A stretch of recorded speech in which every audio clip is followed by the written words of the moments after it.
nama saya Nur Latifah. Saya akan membagikan tips cara menanggulangi dampak COVID-19 di bidang pendidikan.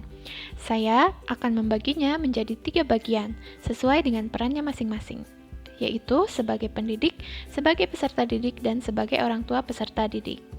Yang pertama, sebagai pendidik, dikarenakan kita semua harus diam di rumah agar tidak tertular virus COVID-19, kita sebagai pendidik bisa mengubah kelas fisik kita menjadi kelas virtual dengan cara menggunakan aplikasi Google Classroom, Edmodo, ataupun menggunakan media sosial biasa seperti WhatsApp dan Facebook. Selain itu, Google Classroom dan Edmodo juga bisa kita gunakan untuk menyampaikan materi dan soal-soal kepada siswa.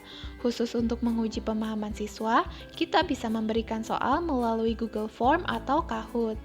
Dan juga sebagai pendidik, kita bisa mengadakan kelas tatap muka secara virtual dengan menggunakan aplikasi Zoom, Google Meet, ataupun Webex. Yang kedua, sebagai peserta didik. Sebagai peserta didik, kita juga harus patuh terhadap peraturan dengan cara belajar di rumah. Kita bisa belajar dengan membaca buku pelajaran atau mencari materi di Google dan YouTube. Lalu, kita juga bisa berdiskusi dengan teman-teman mengenai pelajaran melalui sosial media. Dan sebagai peserta didik, kita juga harus bisa membagi waktu antara belajar dan beristirahat. Kita bisa beristirahat dengan cara berolahraga, membantu orang tua, atau bermain permainan tradisional. Ketika beristirahat, diusahakan kita tidak bermain laptop atau handphone, agar kesehatan mata dan tubuh kita tetap terjaga. Yang terakhir, sebagai orang tua.